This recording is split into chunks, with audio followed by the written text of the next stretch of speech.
Italian striker Paolo Rossi passed away this week at the age of 64, and while the obituaries will lead with his exploits in 1982, there was a lot more to the legend's career.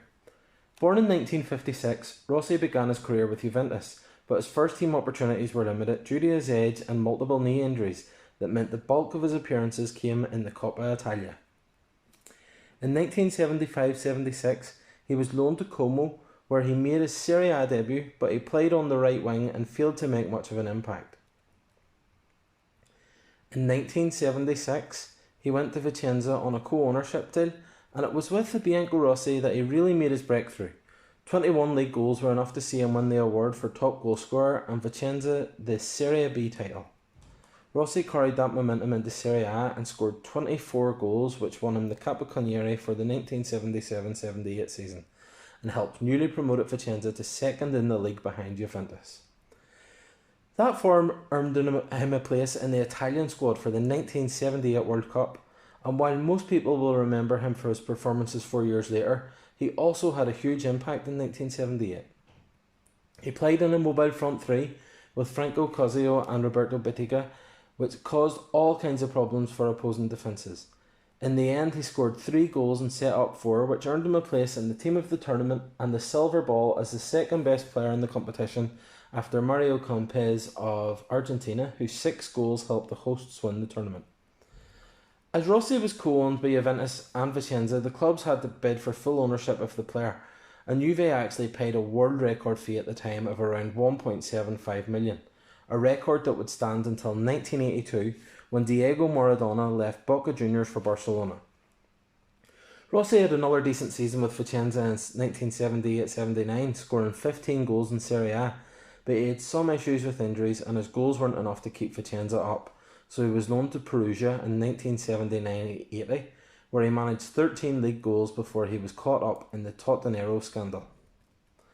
The Tottenero scandal was a match-fixing ring that was uncovered in 1980 and involved 13 clubs across Serie A and Serie B and multiple players including Rossi. For his part in the scandal, Rossi was given a 3-year ban, which was later reduced to 2 years on appeal, which meant his ban was ending just weeks before the end of the 1981-82 season.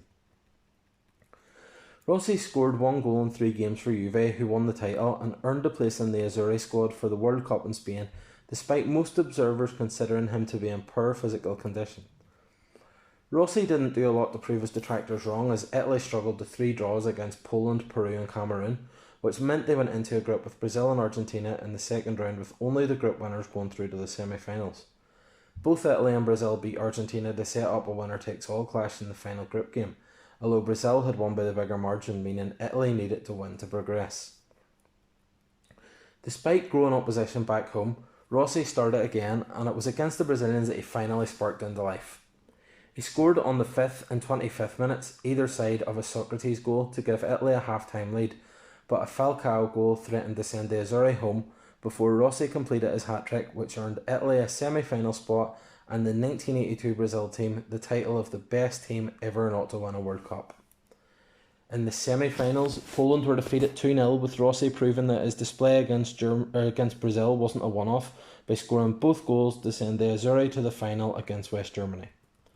Rossi added another goal in the final by opening the scoring in the 57th minute as Italy ran out 3-1 winners to secure their 3rd World Cup win. Despite the slow start, Rossi had been vital to the Azzurri, and his 6 goals in their last 3 games saw him pip Karl-Heinz Rummenigge to the Golden Boot. He also earned the Golden Ball as the player of the tournament, one better than he had achieved 4 years earlier in Argentina. The awards weren't done there, and he was also named European Footballer of the Year, World Player of the Year, and was also handed the Ons d'Or Award for 1982. Rossi continued with Juventus for the next 3 years, and while he only scored a total of 23 league goals over those 3 seasons, he did manage to add silverware, thanks in part to his new role of dropping deeper to provide ammunition for Michel Platini in particular, who netted 54 league goals in those 3 seasons. The Scudetto was won in 1984, the Coppa Italia in 1983, and the European Cup Winners' Cup and UEFA Super Cup in 1984. His final game with Juventus came in the 1985 European Cup final, a game in which he helped Juventus to a 1-0 win over Liverpool. That should have been one of the best days of his career, but the game was overshadowed by crowd trouble beforehand, which resulted in the deaths of 39 people when a retaining wall in the stadium collapsed.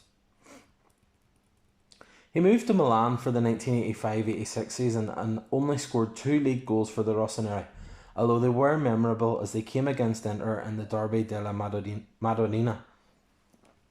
The Azzurri selected him for the 1986 World Cup, but he never played as Italy crashed out to France in the last 16. He was struggling with his fitness due to injuries anyway, but he also failed to cope with the high altitude, and it was Giuseppe Galdarese who led the line for the Italians. By this stage, Rossi was in his 30s, but he still felt he had something to offer and signed for Hellas Verona for the 1986-87 season. And despite only netting 4 times in the league, he helped guide Verona to 4th place in the league.